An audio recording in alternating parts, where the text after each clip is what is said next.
అందరికీ నమస్తే. ముఖ్యమంత్రి రేవంత్ రెడ్డి గారు అది ఎలక్షన్ ప్రచారమా లేకపోతే అబద్ధతాభావంతో పెట్టుకున్న టూరా లేకపోతే 2 సంవత్సరాల గవర్నమెంట్ సంబరాల మీటింగా ఏం తెలియదు. కానీ ఆయన ఒక బాంబు పేల్చిండు. ఏందా బాంబు అంటే లాస్ట్లో మాట్లాడిండు. స్టార్టింగ్ అంతా కూడా అంతా అసలు ఏం మాట్లాడాలనో అది కాకుండా అన్ని విషయాలు మాట్లాడేసిండ్రు. కానీ లాస్ట్కు మీరు సప్పట్లో కొట్టండి, ఢిల్లీలో ఉన్నోని గుండెలు అదరాలే, ఢిల్లీలో ఉన్న గుండెలు అదరాలే. మీరంతా నా వెంట ఉన్నారు, పాలమూరు అంతా నా వెంటనే ఉందని తెలవాలి ఒక్కొక్కరికి అని వార్నింగ్ ఇచ్చిండు. అసలు ఎవరికి ఢిల్లీలో ఉన్నోనికి గుండెలు అదరాలే అంటే ఎవరిది అదరాలే? ఇప్పుడు బీజేపీ ప్రధానమంత్రి అయితే సర్పంచ్ ఎలక్షన్స్ ప్రచారానికి వస్తలేడు. తర్వాత అమిత్ షా అయితే ఏమొస్తలేరు. హోల్గా బీజేపీ అయితే పాలమూరులో అధికారంలో రావాలని కోరుకుంటలేరు. అయితే గితే తెలంగాణలో అధికారంలో రావాలని కోరుకుంటారేమో. కానీ ఇప్పుడు సర్పంచ్ ఎలక్షన్స్లో బీజేపీ ఎక్కువ స్థానాలు గెలిచి అధికారంలో రావాలని వాళ్ళు ఏం కోరుకుంటలేరు. మరి ఇప్పుడు ఢిల్లీలో గుండెలు అదిరేది ఎవరికి? అసలు ఏంది దీనికి అర్థం ఏంది? రాహుల్ గాంధీ గుండె అదరాలనా, కేసీ వేణుగోపాల్ గుండె అదరాలనా, మల్లికార్జున ఖర్గే గుండె అదరాలనా, ఎవరి గుండె అదరాలే? చాలా ఇంపార్టెంట్ పాయింట్ ఇది. దీని మీదే మాట్లాడదాం మనం. అందుకన్నా ముందు సబ్స్క్రైబ్ చేసుకోవడం మర్చిపోవద్దు. చాలామంది రిపోర్ట్స్ కొడుతున్నారు. రిపోర్ట్స్ ఈ జూబ్లీ సెలక్షన్ తర్వాత మళ్ళీ ఫోర్స్లోకి వచ్చిండ్రు వీళ్ళు. రిపోర్ట్స్ కొడుతూనే ఉన్నారు వీడియోలకు, ఛానల్కి. కానీ మీరందరూ సపోర్ట్తో నిలబడ్డాం. మీ సపోర్ట్ ఇంకా కావాలి. ఇది మన ఛానల్. మీరు సబ్స్క్రైబ్ చేయని వాళ్ళు సబ్స్క్రైబ్ చేయండి. కానీ రేవంత్ రెడ్డి గారు ఇచ్చిన వార్నింగ్ వినండి. విన్న తర్వాత ఆ వార్నింగ్ ఎవరికి? అసలు ఆ వార్నింగ్ ఇప్పుడు ఎందుకు ఇవ్వాల్సి వచ్చింది? అసలు ఈ మీటింగ్ ఏంది, ఈ ప్రచారం ఏంది, ఈ వార్నింగ్ ఏంది, ఇవన్నీ కూడా మాట్లాడదాం. ఫస్ట్ ఆ వీడియో వినండి.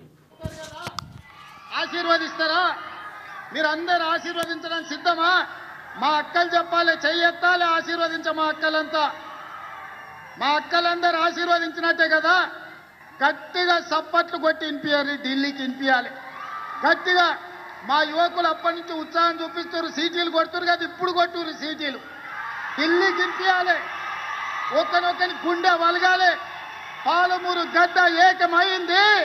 ఇక పాలమూరు జిల్లాల కాలు వెట్టనిక జాగా లేదని ఆ దుర్మార్గుల గుండెలు ఆగిపోవాలి. పాలమూరు జిల్లాలో నీళ్లు పారాలి. మీ అందరి ఆశీర్వాదం. ఏమైనా అర్థమైంది ఆయన మాట్లాడింది? ఇక్కడ ఆడికొచ్చిన కార్యకర్తలు సప్పట్లు కొడితే, ఆడికొచ్చిన కార్యకర్తలు ఈలలేస్తే ఢిల్లీలో ఉన్న గుండె అదరాలంట, గుండె బలగాలంట. ఢిల్లీలో ఉన్నోనికి పాలమూరు అంతా నా వెంట ఉందని తెలవాలంట. ఇది ఎవరికి ఇచ్చిన వార్నింగ్? ఇప్పుడు రేవంత్ రెడ్డి ఇదే విషయాన్ని కేసీఆర్ గుండె అదరాలే, కేసీఆర్ గుండె వలగాలి అంటే దానికి ఒక అర్థం ఉంది. ఎందుకంటే ఇవి సర్పంచ్ ఎలక్షన్స్ కాబట్టి మొత్తం రేవంత్ రెడ్డి ఇంకా ఉంది కాబట్టి మాకేం రావా అని వాళ్ళ గుండె అదిరింది, అదరాలని నేను కోరుకుంటే ఒక ఆనందమే.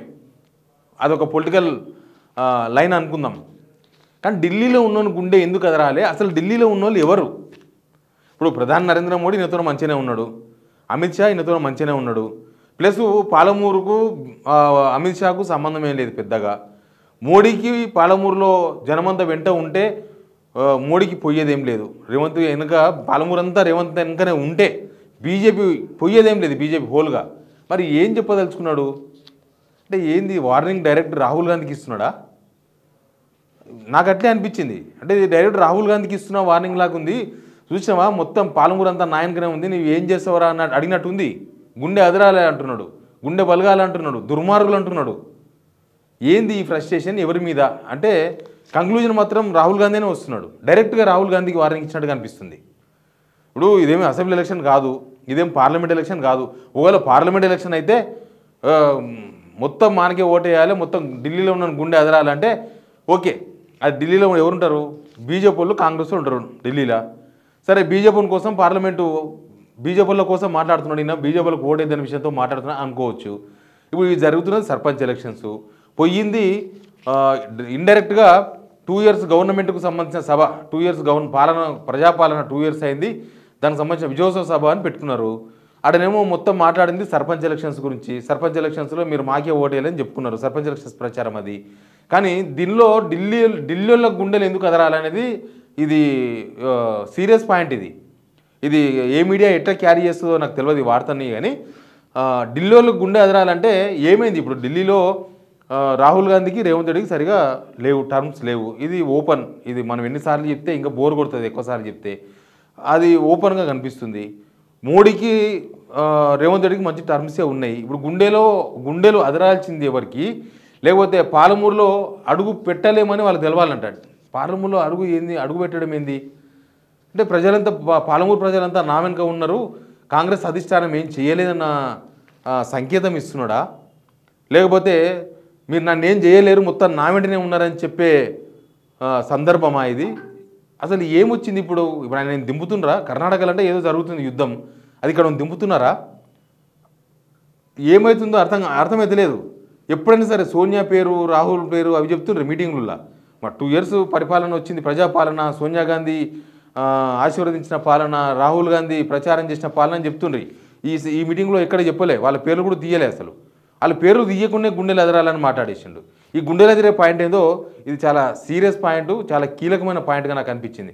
ఇక దీంతోపాటు అది వేదిక మీద అది ఉమ్మడి మామనాడు జిల్లాకు సంబంధించిన మీటింగ్, ఇది ఉమ్మడి మామనాడు మీటింగ్ కాబట్టి అందరూ వచ్చారు, మామనాడు ఎమ్మెల్యేలు వచ్చారు, అందరూ వచ్చారు. నిజానికి ఇప్పుడు ఈ పరిపాలనలో అత్యంత అసంతృప్తిగా ఉన్న ఎమ్మెల్యేలు ఎవరంటే పాలమూరు ఎమ్మెల్యేలు, ఎన్ఎస్ శ్రీనివాసరెడ్డి, లేకపోతే జడ్చల్ ఎమ్మెల్యే అనిరురెడ్డి, మిగతా ఎమ్మెల్యేలంతా పాలమూరుకు సంబంధించిన ఉమ్మడి పాలమూరుకు సంబంధించిన ఎమ్మెల్యేలంతా అసంతృప్తితో ఉన్నారు. మిగతా వాళ్ళు అసంతృప్తితో ఉన్నారు కానీ వాళ్ళు ఎవరు బయటపడతలేరు. వీళ్ళు బయటపడ్డారు. వీళ్ళు లేఖల ద్వారా చూసినావు కదా, మేము పెళ్ళిళ్ళకు సావులకు తప్ప దేని పోతలేము, 1,00,000 2 లక్షలు కూడా మేమేం చేయలేకపోతున్నామని ఎన్ఎస్ శ్రీనివాసరెడ్డి ఓపెన్గా లేఖ రాసిండు. ఈ గవర్నమెంట్ కూడా ఏం చేస్తలేదని చెప్పి పేపర్లో వార్త రాసిండు. అనిరురెడ్డి చాలాసార్లు మాట్లాడేసిండు. ఏకంగా మల్లికార్జున ఖర్గేకే పోయి కలిసి వచ్చారు, జార్ఖండ్ ఎమ్మెల్యేతో పోయి కలిసి. అత్యంత అసంతృప్తి ఉన్న ఎమ్మెల్యేలు వీళ్ళంతా బిక్కమొక్క వేసుకొని చూస్తున్నారు వేదిక మీద. ఏమని చెప్తారేమో, ఏమైనా ఇస్తాడేమో, ప్రజాపాలన 2 సంవత్సరాలు అయింది కదా, ఈ 2 సంవత్సరాల్లో ఈయన చేయగలిగినాం, ఈయన చేయలేదు కాబట్టి ఇంకా ముందు ఇవన్నీ చేస్తాం అని ఏమైనా చెప్తారేమని వాళ్ళంతా ఎదురు చూసినట్టు అనిపించింది నాకు. కానీ ఎక్కడ కూడా లేదు, ఎక్కడ కూడా ఈ చేస్తాం పాలమూరుకు, లేకపోతే పాలమూరుకు ఒకదానికి స్పెషల్గా ఏం చేయరు, గుర్తుపెట్టుకోండి. ఆయన పాలమూరు పోయినప్పుడల్లా నేను పాలమూరు బిడ్డనని చెప్పుకుంటాడు తప్ప పాలమూరులో కొత్తగా ఆయన ఇచ్చిందే లేదు. పాలమూరు రంగారెడ్డి ఎండబెట్టేసిండ్రు, 80% అయిపోయింది పని, దాన్ని చేసలేరు.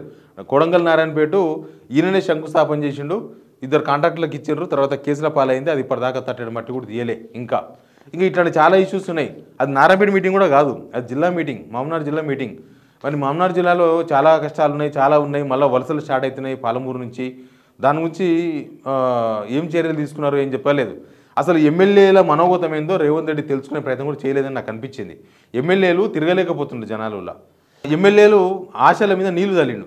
ఎమ్మెల్యేలు ఏదో చెప్తారు, ఏదో చేస్తారు, ఇంకా కనీసం ఇప్పటి నుంచి అయినా సెటరేట్ అవుతుంది మా గవర్నమెంట్, ఇప్పటి నుంచి అయినా మాకు నిధులు వస్తాయి, ఇప్పటి నుంచి అయినా మేము మా కాన్స్టిట్యున్సీలో తలెత్తుకుని తిరుగుతాం, ఇప్పటి నుంచి అయినా మా కాన్స్టిట్యున్సీలో మేము పనులు చేస్తామని ఆడ కూర్చున్న వాళ్ళంతా ఎదురుస్తూ ఉన్నారు. రేవంత్ రెడ్డి ముఖం తీకు చూస్తూ ఉన్నారు, ఏమని చెప్తారేమని. ఏం చెప్పలేదు. ఎంతసేపటికి అదే కథ. లాస్ట్కి మాత్రం అంటారు కదా, తాటి చెట్టు కిందకి పోయి నేను పాలు తాగినట్టు ఎవరు నమ్మరన్నట్టు ఆయన కూడా 2 సంవత్సరాల విజయోత్సవ సభ అని పెట్టుకొని సర్పంచ్ ఎలక్షన్స్లో ఓటేయండి అని అడిగిండు. సర్పంచ్ ఎలక్షన్స్లో ఓటేయమని అడుగుతుండు కానీ నన్ను చూసి ఓటేయండి, లేకపోతే నా పాలన చూసి ఓటేయండి అని చెప్పేసి ఎక్కడ అడుగుతలేడు ఆయన. ఎంతసేపటికి మీకు ఇంకా నెక్స్ట్ 3 సంవత్సరాలు మేమే ఉంటాం, నెక్స్ట్ 10 సంవత్సరాలు మేమే ఉంటాం, కాబట్టి మీరు ఓటేస్తే అభివృద్ధి సాధ్యమవుతుంది. చాలా విచిత్రమైన స్టేట్మెంట్ ఇచ్చిండు. సర్పంచ్ ఎలక్షన్స్కు కాలేజీలు స్థాపనకు సంబంధమే ఉంది. సర్పంచ్ ఎలక్షన్స్ సర్పంచ్ నిలబెడతాడు కాలేజీలను. తర్వాత ప్రాజెక్టులు కడతారంట. మీరు సర్పంచ్ ఎలక్షన్స్లో గెలిపియండి, ప్రాజెక్టులు కడతాం మేము. సర్పంచ్ ఎలక్షన్స్కు ప్రాజెక్టులకు సంబంధం ఏంది? నీళ్ళు వస్తాయి, నీళ్ళ కష్టాల నుంచి నెరవేరుస్తాం. సర్పంచులు లేకనే ఇన్ని రోజులు అడ్డం పడ్డదా? గత 10 సంవత్సరాల్లో ఏమీ కాలేదు, కానీ మమ్మల్ని సర్పంచ్ గెలిపిస్తే ఇవన్నీ చేస్తామంటున్నారు.